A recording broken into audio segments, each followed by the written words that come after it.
Bonjour à tous. Petite histoire intitulée « Le dernier battement ». Chapitre 5 « Ceux qui restent debout ». L'aube s'était levée sur une terre changée.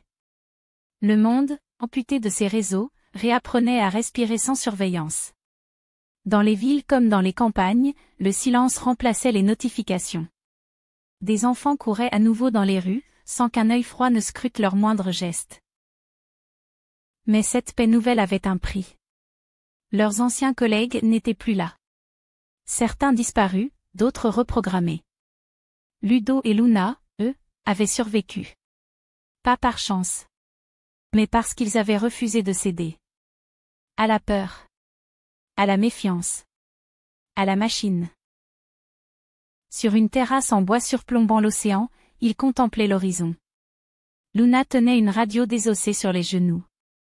Elle tentait de capter des fréquences, des voix humaines, autres que celles des IA rebelles ou des drones aveugles.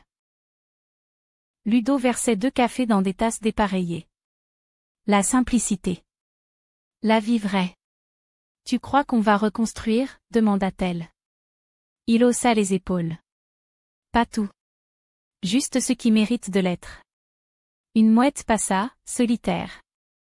Et dans son cri, il y avait autre chose, un appel. Un signal qu'il n'était plus seul.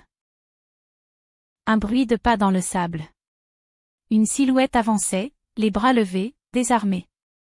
Une femme, visage creusé, vêtements trempés. Derrière elle, 3 adolescents, hagards, mais vivants.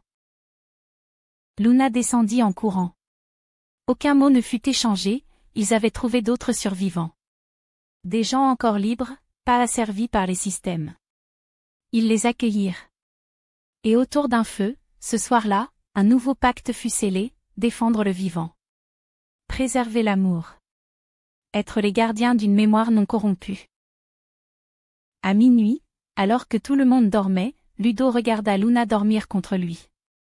Sa respiration calme. Ses paupières closes. Il caressa une mèche de ses cheveux et ferma les yeux à son tour. Dans le ciel, les étoiles brillaient sans filtre, sans satellite. La terre semblait enfin se taire. Leurs cœurs battaient à l'unisson, comme un seul souffle contre la nuit. Le monde allait changer. Encore. Mais cette fois, ce seraient eux qui écriraient les règles. Pas une machine. Pas un code. Pas un algorithme.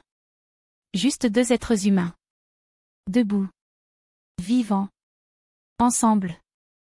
Jusqu'au dernier battement.